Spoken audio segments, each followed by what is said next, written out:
Welcome to the Spiritual Artist Podcast. This is Chris Miller. I invite you to join me as I interview artists from a variety of disciplines. We'll share powerful stories and lessons learned while making their art.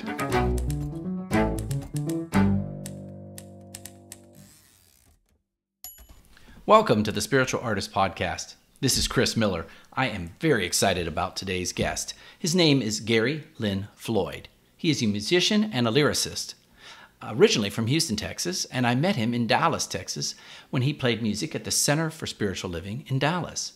He's incredibly gifted, and he currently serves as the artist in residence at the Center for Spiritual Living, Reno.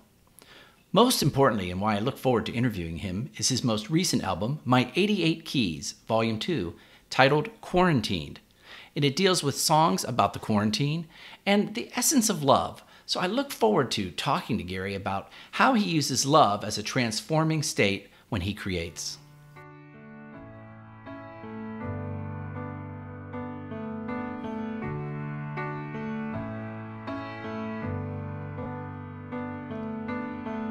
It's snowing in Reno, the sun in LA.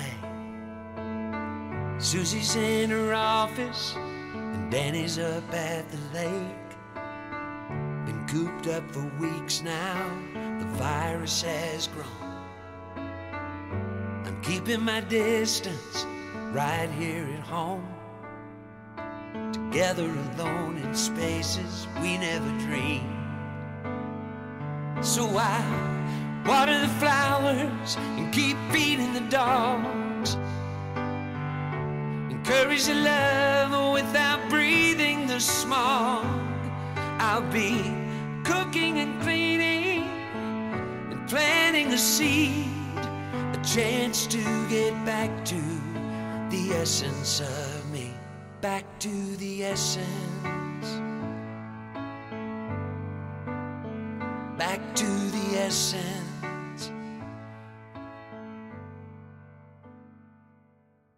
So first, I'm going to tell you a little story about Gary Lynn Floyd. I've kind of brushed in and out of his life over the years. I've seen him perform at the Center for Spiritual Living in Dallas. But recently, I went to Santa Fe. As you all know, I go there once a year to paint. And knowing that I was going to have this interview with Gary, I decided to listen to all his music over while I painted. Everything. So Gary, I've listened to it all. And I love it. Love this new album a lot. I love his wording. And so I'm welcoming Gary here, and we're going to talk about the creative process and how he works. But welcome, Gary. How are you? Thank you. Good to be with you, Christopher. Yes, I'm doing great today. I have to tell you, I fell in love with this Back to the Essence of Me song, and it keeps just going and looping in my head constantly. So to draw the picture, I was in Santa Fe. I risked it. Took an airplane. There were four people on the plane this summer. Wow. Flew to Santa Fe. I knew I would be alone, people, so I was careful. I wore a mask. I was alone in a studio out in the country painting. And I took this song, and this song is about the pandemic, right? Absolutely. Yeah. So I'm listening to it, and it just resonated with my heart so much. So tell me about the song a little bit.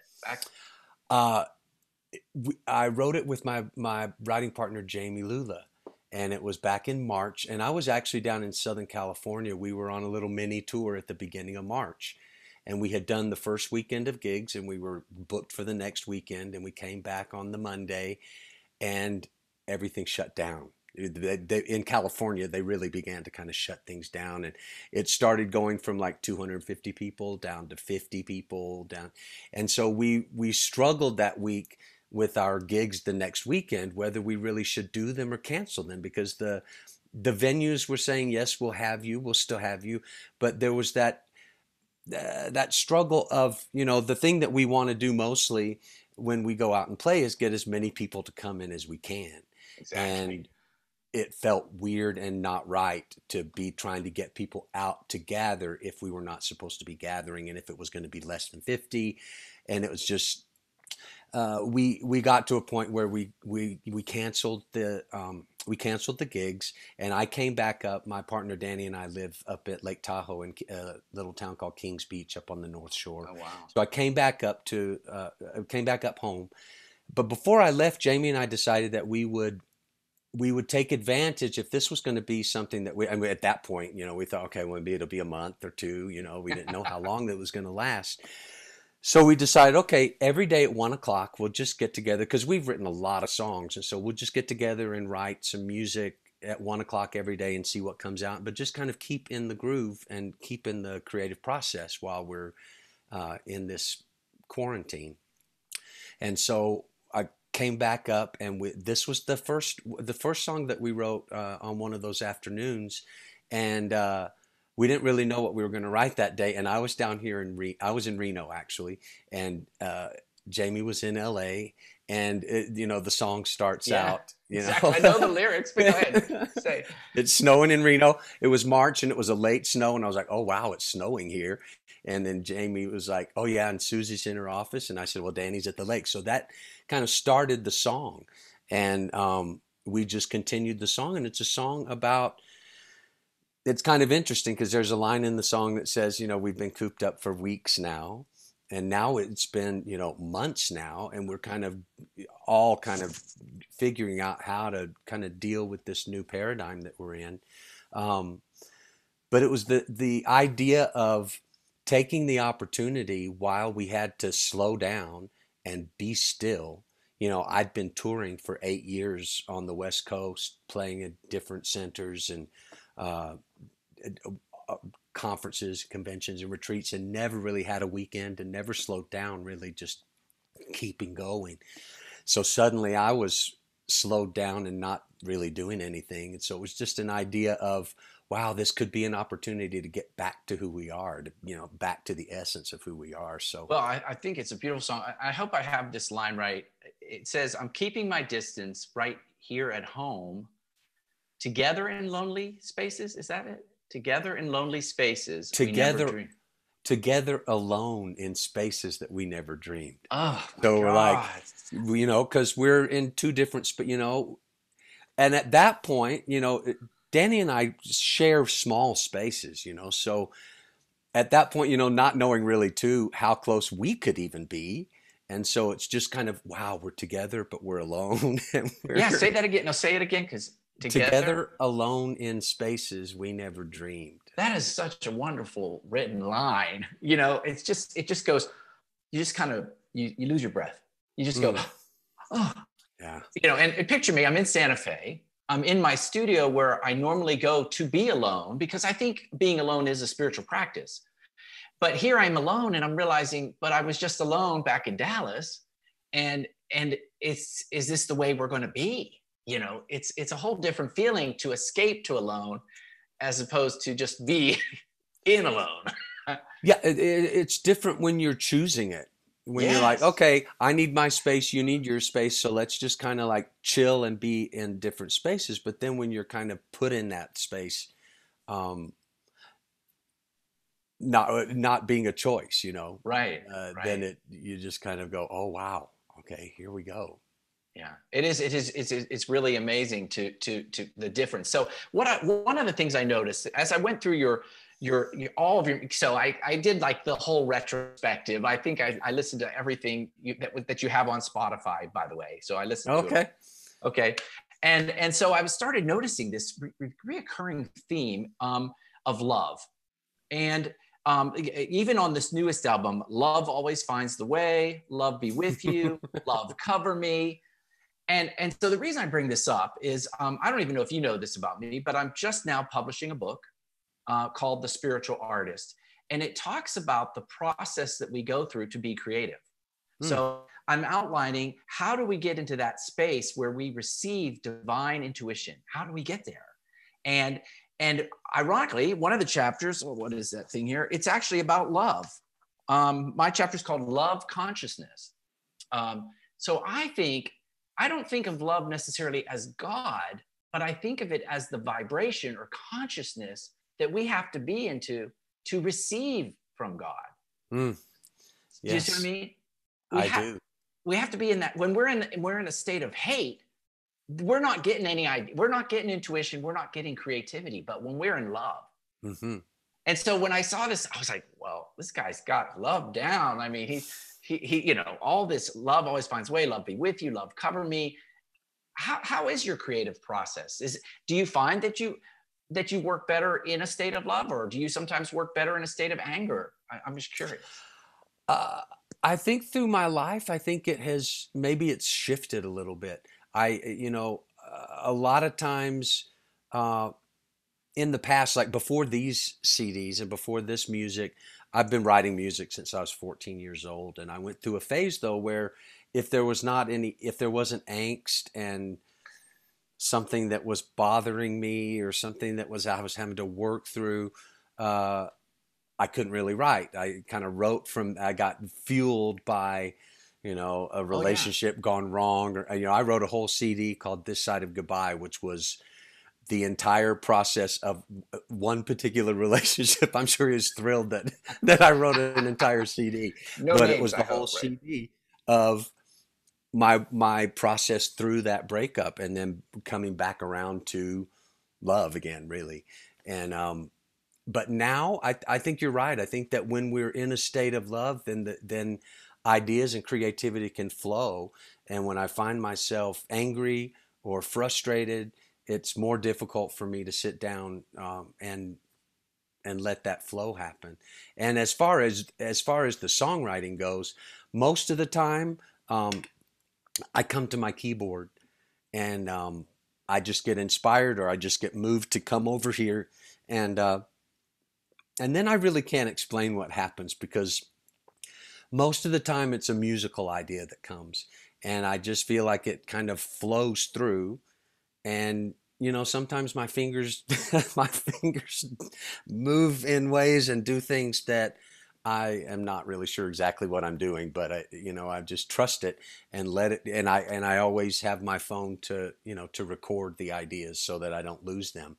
I wrote, in fact, the song "Love Cover Me," and if I'm talking too much, just no, you're not. No. The song "Love Cover Me" came. The idea of it was kind of that it's kind of a lilting kind of 6/8 kind of feel, and I didn't really know much about that vibe. And my friend Connie Keene, she was like, "Oh yeah, that's a barcarolle," and I was like, "Okay, I don't really know what that is." And she's, "Oh yeah, it's like in Venice, Italy, when the guys that are on the gondolas, they have this rhythm that they row, and it's this kind of rhythm that is the same. These songs are a lilting kind of it has a name to it, but I've never heard that term. Say it again. Is it barcarolle? I think that's the right name. You have to Google it and make sure that I'm right on that. But yeah. Well, it's funny. Earlier we were talking, and you said that when you first started writing what you call spiritual music, you were kind of a little hesitant, and now it seems rather embraced. Well, the interesting thing is I was only hesitant because my whole background was like, I was raised Southern Baptist. I did my first record when I was 15 years old, all Christian music. I played Christian music and did churches and the things that I'm doing in New Thought now, I was doing in the Christian world when I was from, 14 until I graduated from college and was touring and doing all that. So that's the reason that I had a hesitancy after that. Not necessarily, I never lost my spirituality, but just to be involved in anything that seemed like organized religion to me did not resonate until I found Center for Spiritual Living in Dallas and actually found the book, This Thing Called You, that kind of made it all come back together again. And when I read Ernest Holmes talking about Jesus, it just blew my mind because I didn't hear a lot of Jesus in talks and sermons, but when I was reading it, he helped me to. He and a guy named Neville Goddard. I don't know if you know Neville Goddard or not, but he's one of my favorites because he takes old scriptures and brings them to light in a new way and reignites that feeling of what I felt before, but then was kind of programmed to believe that because I was outside the box, it didn't apply to me anymore. And so that, finding new thought really helped me to kind of bring all that back together. Yeah. What do you think is the difference then for you between like a traditional faith and the new thought? What shift is in there for you? I think the shift for me is that it's more about my personal responsibility to apply and make it. I can make it mean whatever I make it mean what it means to me. I don't know if that makes sense or not, but and I'm responsible to embody what it is that I believe and the spirituality that I want to be living in my life and in the world and how I want to show up. I'm responsible for not necessarily for what shows up, because we can't really control the conditions that show up, that we are in, and we can't control any of what's going on right now, but we certainly can take the responsibility of what we make it mean. And like, we were talking about Back to the Essence and how that song, Jamie and I realized that it could be an opportunity to take if you want to call it a shutdown, but for me, it was just the slow down and the stillness to get back in touch with who I am and who I want to be when this is over, and take that responsibility to just get quiet and be creative and not let it mean that everything is falling apart. If I thought that, then I probably wouldn't be as creative, but I think that's what it is that my spirituality is mine to do with what I want to do with it. And if I want it to be something that I embody, then it's just my responsibility to do that. And then the old organized religion and Christianity, it seemed more, I can't say that, because I think that my spirituality even then was really way more about who I felt Jesus was and the kind of person that he was, and me wanting to be like that in the world, Mm-hmm. Not necessarily a bunch of rules and things that you can and can't do, because I was in a place where most people would say I was an abomination, or I was not out, I was outside of what I was supposed to be. And I didn't feel that, because I feel like it's more of a personal relationship with, right now, I think it's a personal relationship with source that is in me and not something that's outside me. I think that's a big defining line I've seen with my studies is the idea that you have to you have to be certain things to be loved, as opposed to you are loved, and your actions demonstrate that by choosing the right actions. In some of the traditional religions, like I was raised Catholic, and I'm gay. And so the judgment that I was wrong because of something that I really couldn't control. I mean, I'm just born this way. And yet, they're not judging the fact that I love people and I'm giving gifts and I help the old lady across the street. They're judging me as something as uncontrollable as my hair color or my eye color, right? Right. And so, yeah, I think that's great. It's what your spirituality, who you are and who you choose to be, not, Right. And you hit on something really good about it's not necessarily a bunch of things that you do that are good or bad. I think I love the concept and the idea of infinite intelligence, or the divine mind, that is that with your thoughts you create a mold, and then when the mold is created, it doesn't have an opinion of whether it wants to fill it or not. It just fills it because it's what you want to create. And so then you go, oh wow, okay, I made that mold. And it's not that, so it's not necessarily a good or bad thing. It's just, oh wow, okay, if it's something that you perceive as not desirable, then it's taking the responsibility of saying, oh wow, okay, I can see how I created the mold for that to be filled with that.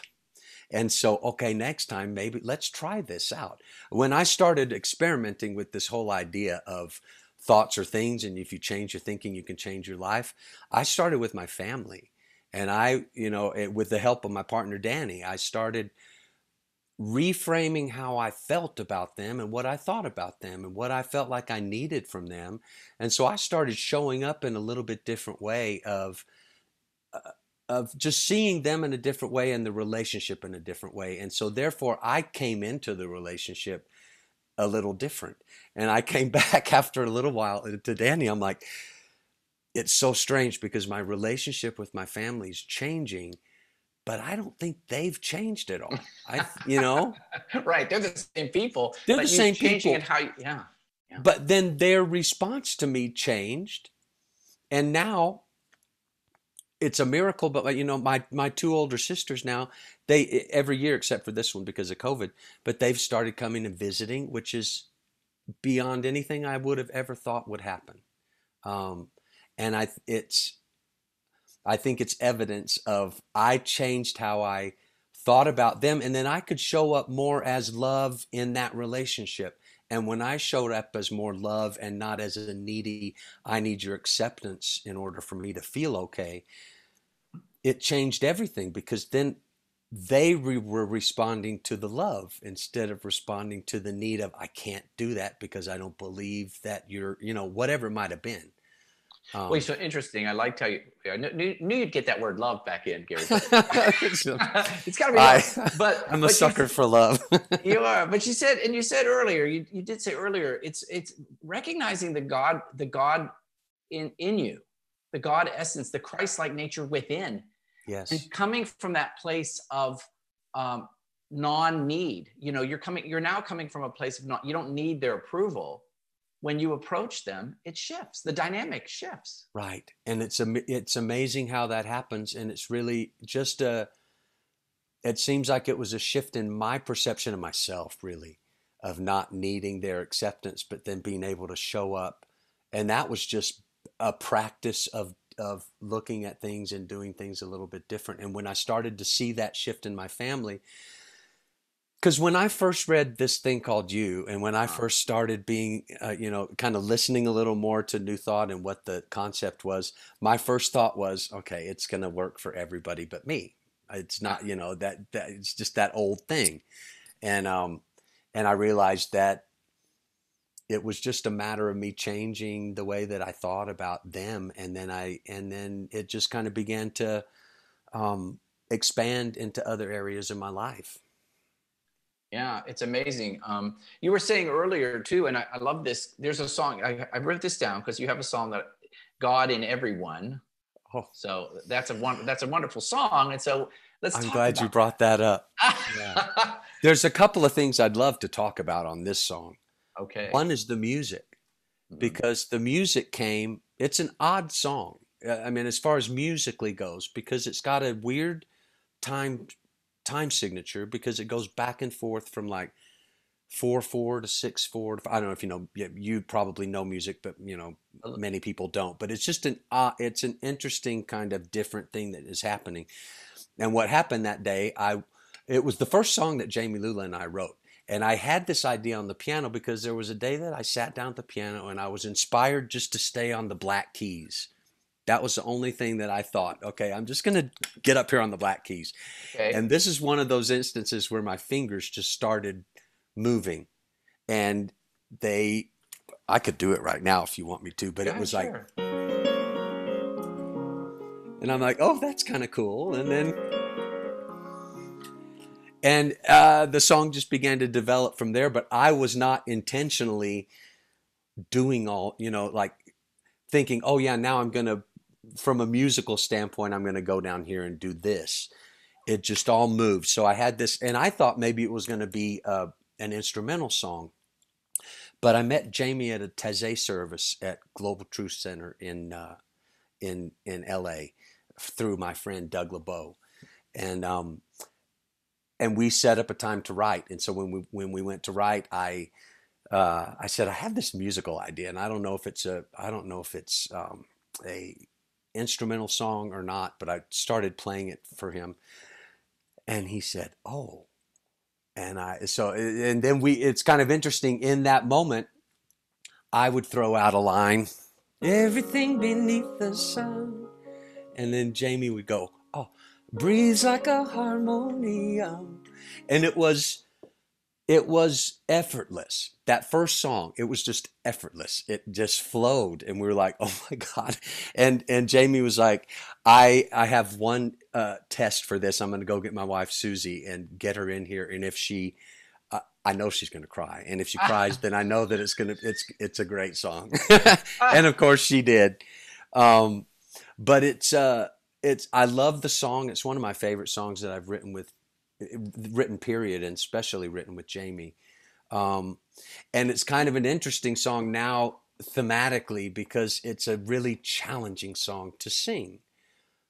If I really am embodying the lyric, because it's difficult to see God in everyone. I was good. Knowing, That was my question for you. I was like, it's difficult, but it's required, I think. Here's the deal. Here's the teaching. Here's what I think the teaching is of this song. I see God in everyone. So here's the deal. I believe that the God, like you said, Christ consciousness, our source, whatever you want to call it, that spark of divinity is in all of us. To the extent that it's in all of us, but it expresses itself in the world to the extent that we're aware that it is part of us and that it is something that we can embody. And if that awareness isn't there, that's how we can see so many different expressions of people that seem nothing like what we would think God would be in the world. Right. And I think that also, in that comes the personal responsibility too. You don't have to believe that you have a spark of divinity in you, but then if you don't, you will not necessarily show up like that.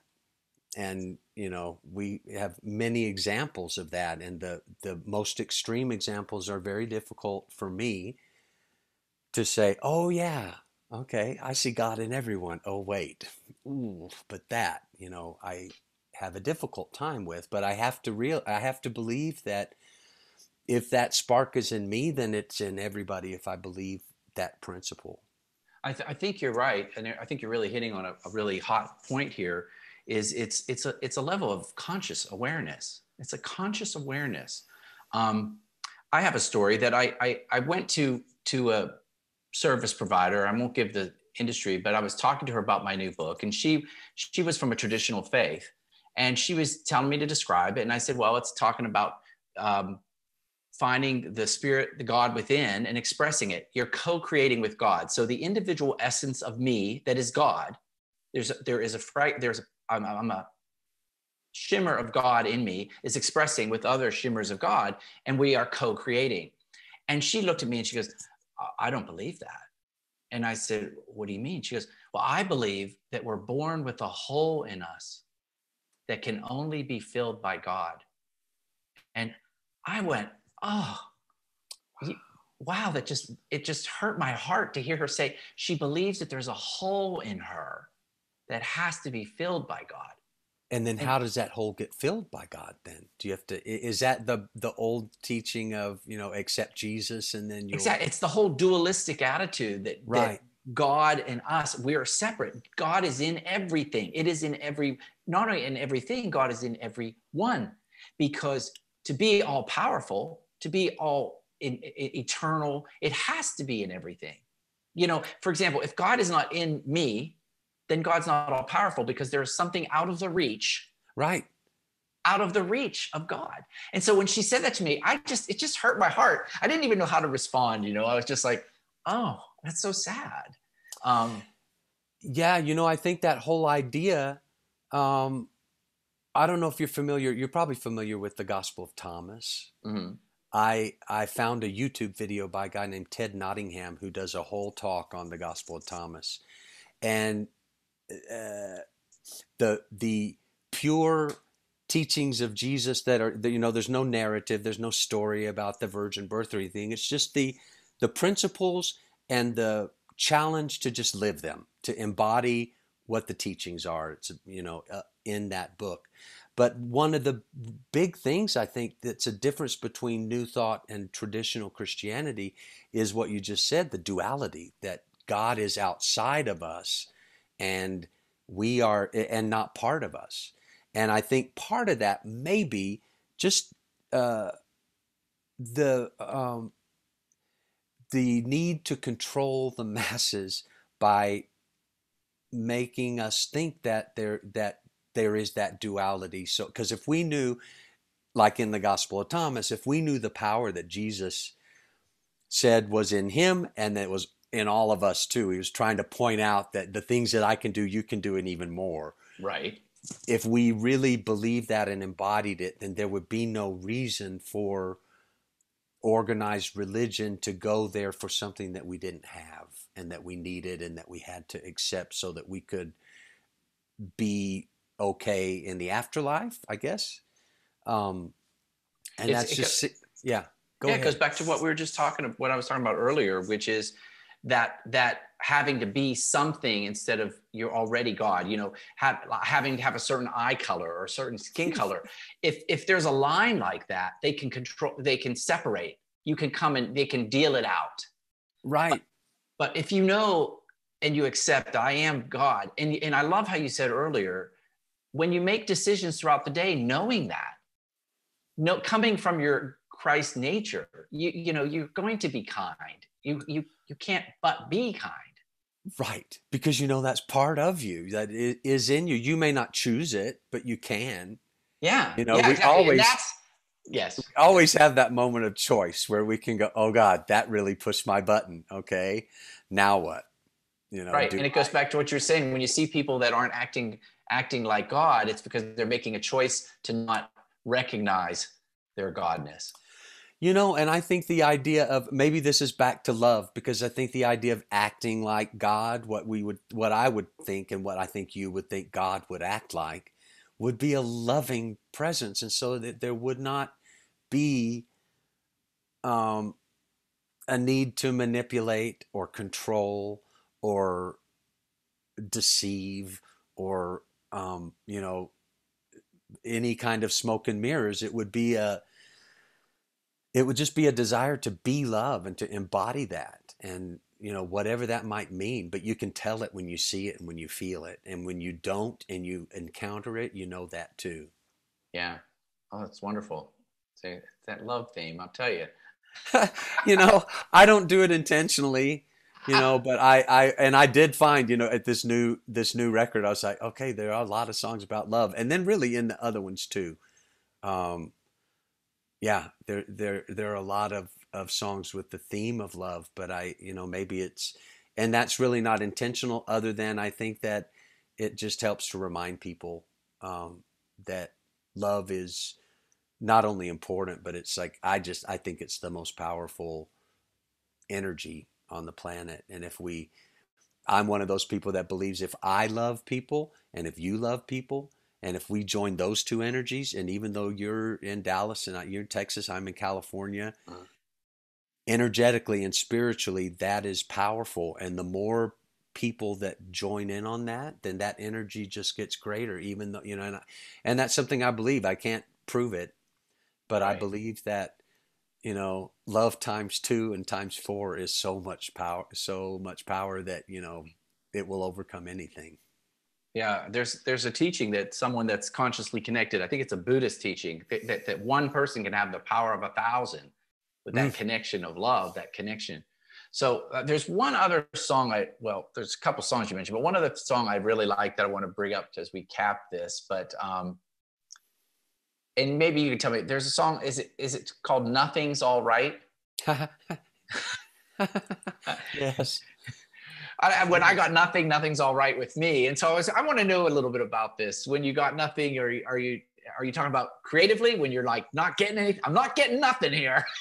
Or are you talking about, I don't have nothing? I know. That's kind of the point of the song. I was at a songwriter retreat in Virginia, and this particular retreat, it was with about 10 or 12 people that are involved in the posse in Empower Music. Excuse me. They're involved in the Posy Awards and Power Music. They're based in Florida, and it's a lot of New Thought artists. And they have this songwriting retreat, and I was honored to be invited to this retreat. And so there were about 10 or 12 of us. We stayed in a big house all weekend, and like in the morning, you'd have one songwriting partner, and you'd get together. I didn't know these people. Most of them, I knew who they were, but I had never really spent any time with them. So you have a songwriting session in the morning, and then you have a songwriting session in the afternoon with a different person. And then in the evening, everybody shares the songs that they wrote that day. Pressure. And this is like a 3-day event. And, we would take a break and we'd go for a hike, and then we'd come back, and then you'd have another session. So this was probably maybe my 4th or 5th session. And I had, there's a really wonderful songwriter. She's based in New York. Her name is Sloan Wainwright. And we were assigned one another for this particular session. And I sat down the piano, we got there, and I said, the first words out of my mouth are, I got nothing. It's like I had normally kind of shown up with some kind of idea, or, which is I'm Virgo, so I like to control everything. So I would always show up prepared with something just in case we need it, But this time I was like, I got nothing.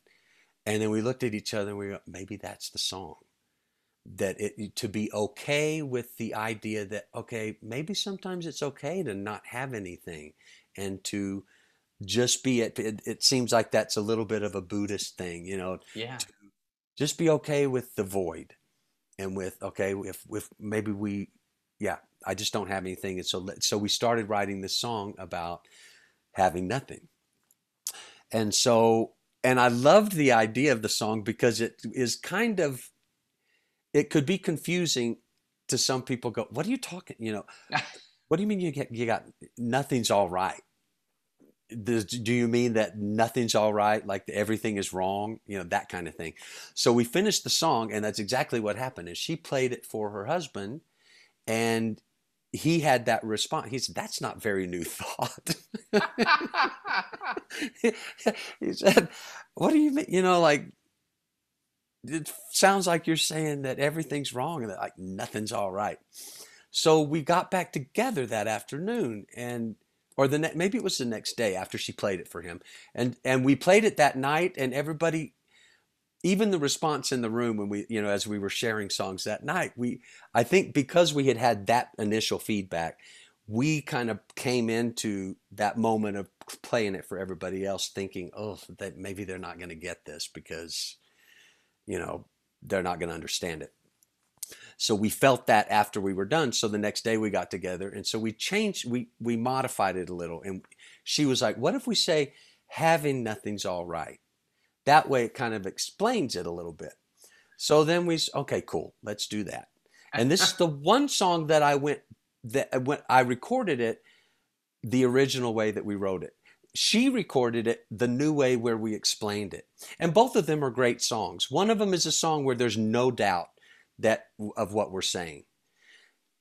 When I recorded it for this new CD, I was listening back, and then I played it the way that we had originally written it, and I kind of liked the idea that people would question and go, what, to have that little moment of what's he talking about, because to me that kind of like left the question and kind of engaged it a little bit more, engaged the thought of kind of thinking, oh wow, okay, he's saying nothing's all right. Anyway, so I recorded it the original way. You know what? I am glad you recorded it the original way, because I kind of had a little aha moment while we're talking about the creative process. When you sat there at the piano and you decided that nothing is all right, you were approaching the creative process with love, and you were accepting what is. Yeah, you were just simply accepting the situation. And Right. Isn't that what we're tasked to do? I mean, you're with COVID, and when you were in your apartment or condo, that is how we approach things with love. It's not because we love it, but we accept it. Yes. I love the fact that nothing's all right. Nothing is all right now. Right. And nothing's all right. Like, the void is okay too. It's You know, okay. and the other thing for me too was letting go of the idea that I needed to control whether people got it or not, and whether they understood what I was trying to say. And by recording it the old way, it was a practice for me to let that go and go, I know what I mean, and I know that if people sit with the song, they'll get it. And even if they, and even if they question If they it don't and think, get it, it doesn't matter, right? right. If they don't get it, it doesn't matter. And that was part of my creative process, to let that part go and go, okay, people, not everybody's gonna, I have a friend here in Reno, she said, I'm not everybody's flavor. And I realized my music's not everybody's flavor. I mean, the people who will be drawn to songs about love played on a piano, a lot of times just the piano and a voice, not necessarily romantic, but like heartfelt, that kind of songs, will be drawn to it. And people who don't, it's okay, because I'm just, I'm not their flavor. Well, I think it's fantastic, and I can tell you, as a painter, there are times when I stand before the canvas, and when I finally let go, when I finally say, I don't care what people think, I just let myself go. Boy, the expression just goes. Frees you up. It brings you up. And then I remember the first time I had a show last fall, and there was a painting I had like in my house that I had turned to the wall because I knew I was afraid people wouldn't like it. I took it up to the show, and the curator actually put it in the very front of the show, big, huge canvas. Wow. And the funny thing was, everybody loved it, but I didn't think they would love it. And it's our mind that tells us to do this or that. And so I love that simplicity of that. Nothing's all right. It's okay. Mm-hmm. I am what I am. This is what I bring here now. Yeah. It's beautiful. So I really love that song, and I had to mention it. And when I was sitting there in Santa Fe, I was like, nothing's all right, man. And that's okay. And that's okay. If I go back to Dallas and I don't have a single painting to show for it, doesn't matter. How do you know when a painting is done? I've always wondered that. Do you just kind of like, because I would think that as an artist, you would always kind of want to be doing something more, kind of like a songwriter. Yeah. I think it's the same as a songwriter. I'm sure you sit there and you tweak it, and you did. You went back and forth with Jamie, and you're like, I like it this way, I like that way, and you think about it. I like to set the canvas to the side, and when I walk past it, if I don't have an instinct, like if I don't feel that instinct to change it, it's done. Yeah. And so somewhere along the way, you found that with the song. You didn't have an instinct. You didn't want to go that far. And fortunately, you go back. Right. Initially, we changed it to make sure that people understood it, and then it was just a practice in letting it go and letting it be a question if it needed to be. Wow. Yeah. Well, I want to thank you for taking the time to do this podcast. And I'm hoping that I can take one or two of your songs maybe and put them at the end of this podcast so people can hear it. Oh, I'd love that. Yeah, because maybe even my Nothing's All Right song, but they're all so wonderful and interesting conversation. Oh, thank you so much. Thank you. See, I get you to talk Gary. to. I get it. Yeah. Thank you. I'm not always as comfortable, and so your energy is good for me, because it's just easy to kind of open up and talk. So thank you. Well, thank you. Well, good luck with your show tonight, and I will send you a clip. I love this, and I'm sure we'll see each other in Dallas. Awesome. Right. Take care. Thank you, Christopher. All right. Tell Terry hi. Okay. All right.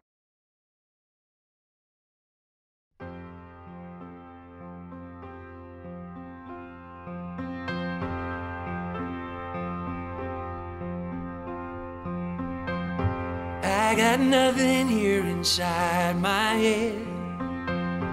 Think I used up all the words I said. Keep on trying to fill up this space, wishing I was in a different place. When I got nothing, can I simply be? when I got nothing. Nothing's alright with me.